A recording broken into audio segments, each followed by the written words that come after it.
Hello world, and welcome to this video. Yeah, in these last couple of videos then I've sort of discussed a little bit about this idea of modular synth having an image problem, that it's difficult to get into, it's expensive to get into, you can't make any real music on it, and yeah, and there lots of really good ideas and comments came from those couple of videos. So what I want to sort of do today is kind of, just carry on with that thought for a moment, and also just sort of think about the future of modular synthesis and what we can do as a community to ensure that there's a bright future out there for modular synthesis and for us as modular synthesizer users. Could do with an easier word for modular synthesis. Doesn't help that I've got a cold. Before we start though, if you have been enjoying these videos, please hit the like button, and of course if you want to see more, hit the subscribe button. It really helps the channel if you do that, and I know from my analytics that there's probably 60% of the people who watch these videos that aren't subscribed. So if you are one of those 60%, then please do hit that subscribe button. Anyway, okay, so over the weekend I had the chance, I was fortunate enough to be able to go and see a performance by Lula York. So she was performing at a venue not far from me as part of a series of gigs called Make Much Wenlock Weird. I've got a flyer here. Yeah, so these gigs have been set up with the intention of sort of promoting alternative music and electronic music and so on, and getting them out to a wider audience. It was really interesting because there wasn't a lot of people there. I'd say there's probably about 40 people there. The venue probably held about 200 people. So yeah, it wasn't a super well attended gig. But what was interesting is that a lot of people that were there, as I was sort of listening to conversations and overhearing what people were saying, had got no idea what they were coming to see. They'd just seen an event advertised and thought that they'd come along to it. Some of them had come from quite far away and travelled quite far to get there. There was one couple of women that I spoke to who thought that they were actually coming to an art exhibition, sort of like static art, and they were coming to view paintings. So we were quite surprised when I said to them, I was chatting to them for a little bit, I said, oh no, it's electronic music, synthesizers, and so on, and they had got no idea. So they were quite excited because they didn't know anything about this, so they're excited to see something new, and the sort of people that are happy and interested to come and see something new. But it was quite interesting to see the number of people that had got no idea what they were coming to see. And by the end of it, I think everyone, again from what I could hear people saying and conversations that were going on, really enjoyed it. And yeah, so there were a few people there that were obviously sort of modular synth nerds, because I could see them talking about certain modules and things. But on the whole, I think a lot of people were there, completely new to the scene. So that was quite cool. I must say that the performance as a whole was really well received. Everyone really loved it. Lula did a brilliant job of performing, and her set was, I think she probably played for about an hour, playing the tracks from her album, and she kind of interweaved those tracks with some field recordings as well, which was really cool. The support act, which was, I've got this little flyer here, Lucifer Sky, was also really interesting. Sort of more kind of like noise, I don't know what you'd call it, sort of noise, kind of like ambient noise, drone type stuff, a little bit kind of performative as well, sort of performance art. But yeah, she was really interesting as well. And yeah, it was a really good night. I did try and take some footage on my phone, which I might try and see if I can insert into this video and I'm going to leave a little gap now and see if it's playing just there.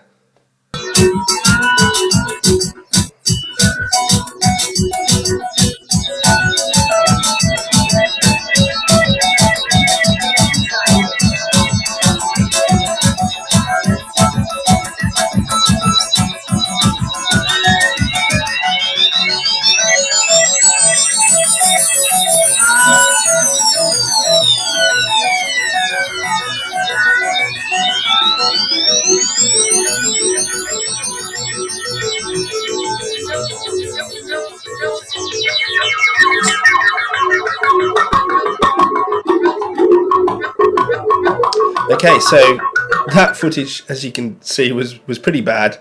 It's shot with my phone, and unfortunately I haven't got a very good phone, so but hopefully it gives you an idea of what was going on. So yeah, what I thought was a shame was that what was going on was really good, but there weren't that many people there.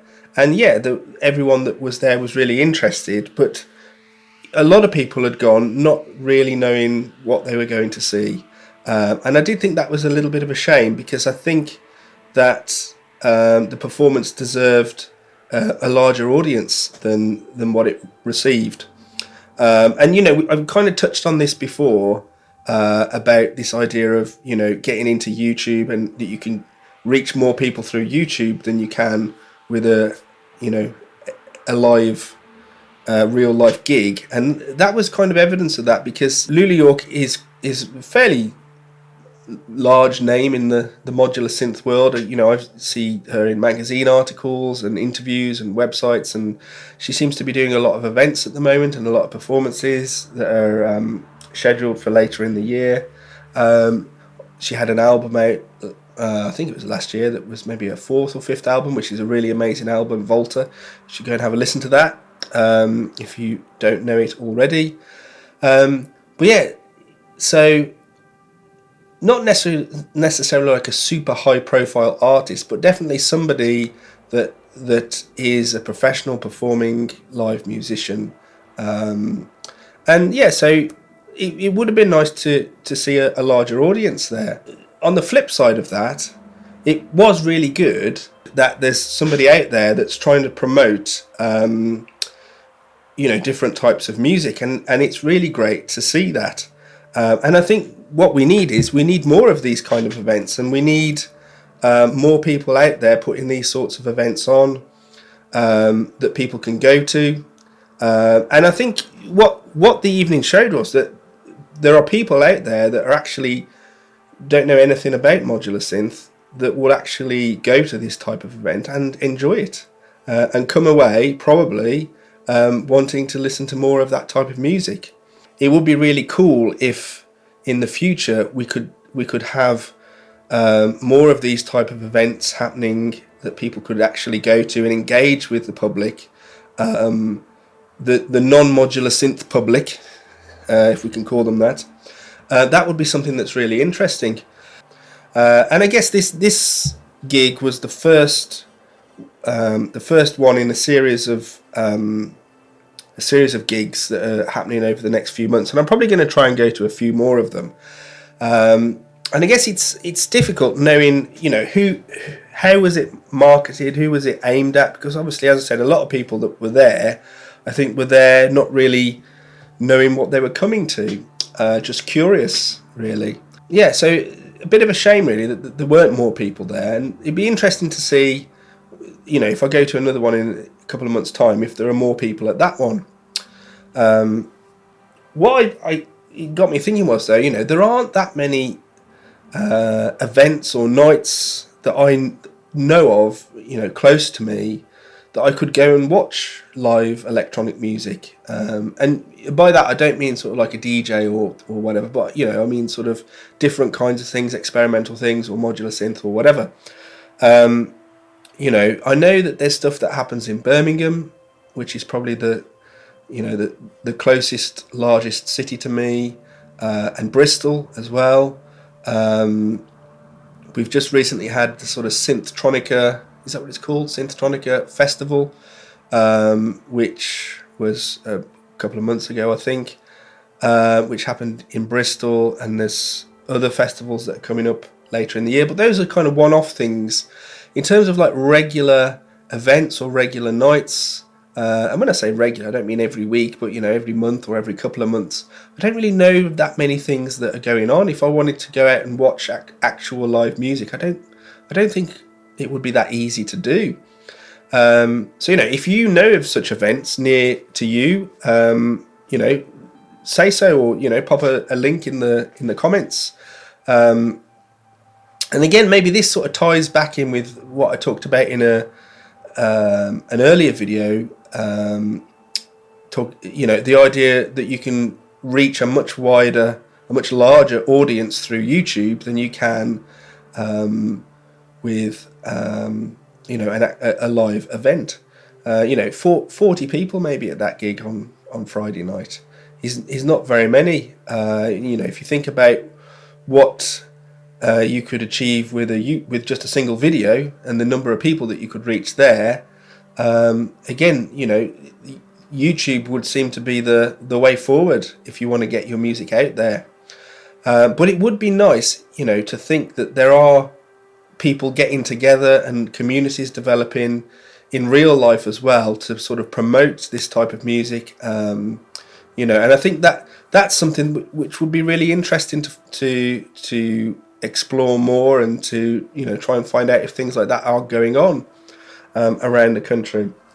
So perhaps that's something that we can do as a community, is to try and find these events and try and make sure that we actually go to them and make use of them, because ultimately if people don't attend them, then the venues have got to make money and they've got to earn a living, and a lot of music venues are struggling since COVID, probably since before COVID even. There's been a slow decline in the sort of live music industry. It's difficult for venues to make ends meet. So, never mind artists and promoters that are trying to put things on, but the actual venues themselves have got to survive. So, if those things are happening near to you, then perhaps just go and check them out and see what's going on, and see if you can support them in some way. And in that sort of that vein and that line of thinking, the same thing's true on YouTube. If you're seeing people putting music out on YouTube, modular synth music, and we want this to grow culturally beyond just this bleep bloop thing that people think it is, and that it's not musical at all. If you are watching videos, try and engage with those videos. Try and watch them. Try and share them. Leave a comment. Try and make the comments sort of meaningful in some way. So not just awesome jam or really love that or whatever, but try and engage. Try and ask some questions maybe, or start a conversation about what's going on in the video. And I know sometimes we don't always have time for that, and music videos aren't always conducive to that, but those are the kind of things that will help promote the views of those videos, and help get this idea of modular synthesis not being musical, help us to get rid of that. And obviously if you are somebody who's making music videos, that's great. Hopefully you can start getting more views, and as a community of people we can move towards that. And that sort of leads me on to what I've kind of been thinking about myself with my own music is, I started this channel a long time ago, and it was just music videos for a long time, and it's only very recently that I've started doing these talking videos, and mainly that has seen the views rise and the subscribers rise. And there is a tendency that you've got to kind of play the game with YouTube a little bit if you want to have any success on the platform. And it is difficult with music videos, the way that YouTube works, to get those views sometimes. And I think I mentioned in a recent video that I haven't produced the music videos that I used to. I started doing these talking videos, sometime in the summer, and I was doing music video, talking video, music video, talking video, and then slowly I sort of see that the talking videos are getting more views. So I stopped doing the music videos, but I really want to, start doing those again. and get that side of the channel going, as well as some live streams and things. What I've been thinking about recently is perhaps moving those music videos over to Patreon. I do have a Patreon, which of course, there's a link in the description if you want to support me on Patreon there. So I do have a Patreon, but I'm thinking of using that Patreon more for putting the music content on there, mainly because what occurred to me the other day is that you can put videos directly on Patreon and there are no ads. So obviously ads are a necessary evil over here on YouTube, and if you are somebody who's monetized, as I'm hoping to be one day, those ads pay for that monetization. But there's nothing worse than watching or listening to a piece of music and an ad comes up in the middle of it. And I know that this happens on my videos because I've seen them before. Even though I'm not monetized, there are still ads in there. So yeah, at the moment I've got that Patreon. It's not really set up, but it sort of is set up. And there's just links to the YouTube videos in there. But I think I'm going to delete all that out and actually just upload the music videos into Patreon. You can still access that with a free account. You don't need to pay a subscription to access those videos, but of course if you want to, you're more than welcome to. And then people can watch those music videos without having to suffer the ads in between. So I'm probably going to try and do that over the next couple of months and maybe sort of set that up. So yeah, if you would like to sort of see some of those music videos without ads in them, then please go and check out my Patreon, which is kind of sort of half set up at the moment, and just maybe subscribe with like a free account if you want to on that. So I think that's what I'm going to sort of try and do with that Patreon, and that's where I'm going to start posting my music videos, and then keep the talking videos over here on YouTube. Now in the last video, we talked a little bit about, or I talked a little bit about some of the barriers to entry of modular synthesis, the complexity of it and how to get started, as well as some of the struggles that people have in terms of actually making what we might term real music, real in quotation marks, real music with a modular synth. If we can even define what real music is, that's probably a topic for another time. And I just kind of offered a few tips and ideas on that. We also sort of talked a little bit about the whole bleep bloop thing and why modular synthesis is kind of associated with that, which is often where a lot of the negativity comes. And since doing that video, there have been a few people that have mentioned in the comments about resources that are available and really sort of not knowing where to start with modular.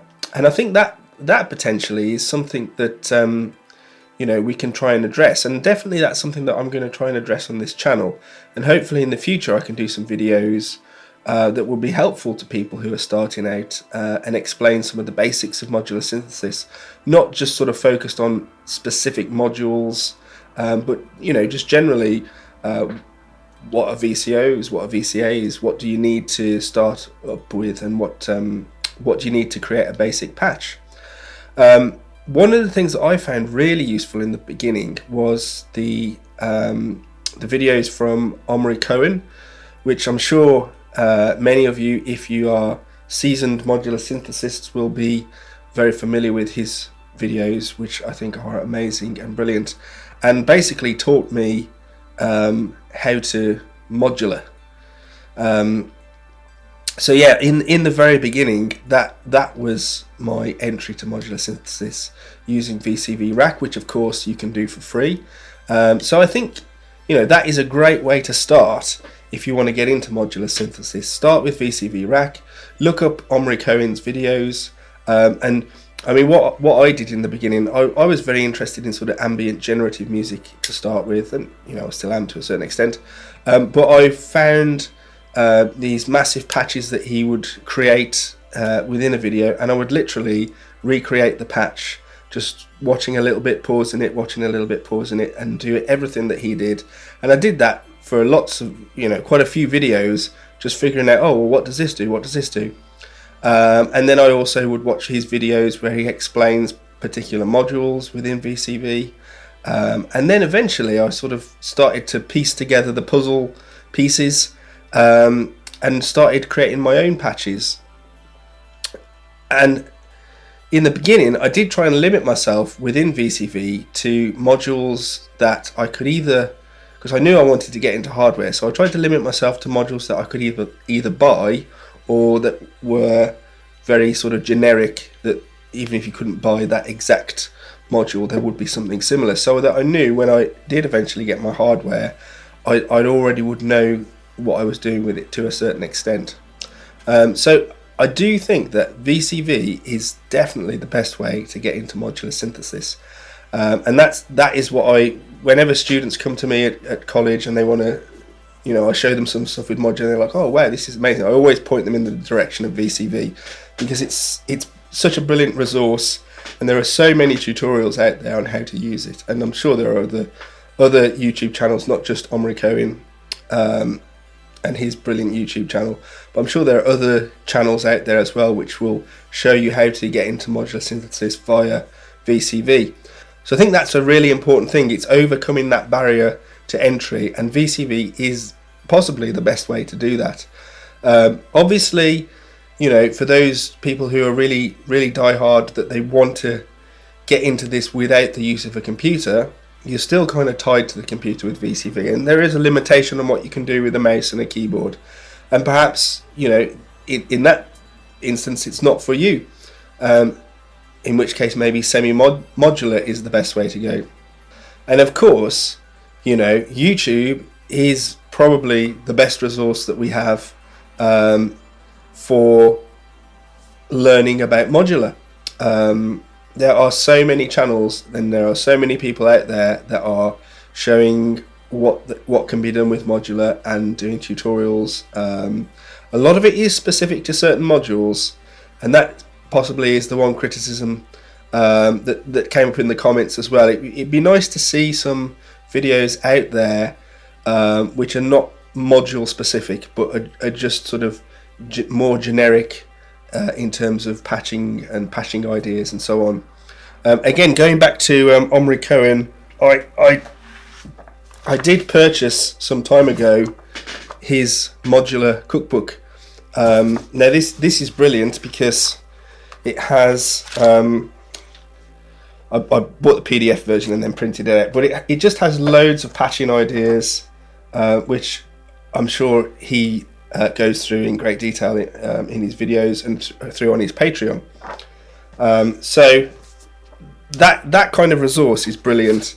And if there were more sorts of resources like that, more people putting those kind of things out there, I think that modular would be much easier to get into. And there would be more people who would be interested in taking it up as a hobby.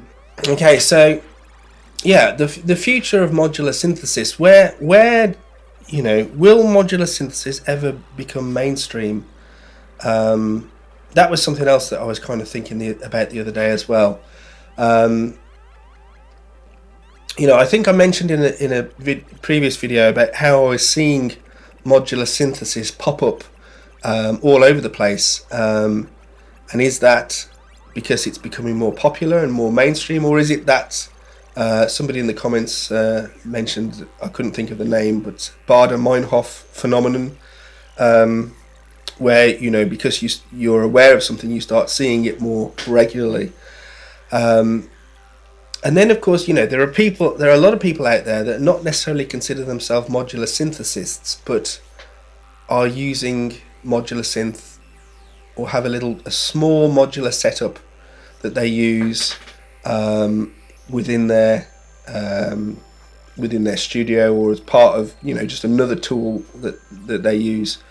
An example of that would be maybe Fortet, Kieran Hebden, who I'm a big fan of, and I know that he uses modular synthesis. Bonobo is another artist who uses modular synthesis, but you wouldn't necessarily say that they're a modular synth players themselves. They're just using that as part of one little part of what they do, as opposed to, for example, Lula York, who I went to see the other day, who is purely a modular synthesist and is using that modular synth as her main form of composition and performance. So, you know, are we likely to kind of see an explosion of modular synth throughout, you know, more mainstream music in the future? I think it's possible. I'm not sure that we will see modular synth artists, purely modular synth artists, entering the mainstream, but I think it's possible that we will see small modular synth systems appearing on the side of a band, or, you know, as part of a live setup or in the studio. And I think there's a strong chance that will become more common, just because, you know, people are seeing modular synth more and more, and realizing that it is cool, and you can get some cool sounds out of it that you maybe can't do with a normal synthesizer. So yeah, I think there is a strong future for modular synth, but we as modular synth users need to sort of just keep pushing our content out there, keep pushing our music out there, and just making sure that people know what we do, and you know, that we do make music, and we don't just make funny noises and weird droid fart sounds or whatever. And that it is a force to be reckoned with, and it is something that can be used for actually making real music. So yeah, let me know what your thoughts are in the comments. This is probably the sort of the third and final video on this topic. So, you know, next time I'm going to be talking about something completely different. So look out for that. And of course, if you have enjoyed this video, please hit like, and if you want to see more, hit the subscribe button. And yeah, if you are interested in seeing some of the music videos that I have already produced without adverts, and all the new ones that I intend to produce, then head over to Patreon and sign up to follow me on there. Thank you very much, and I will see you in the next video. Cheerio.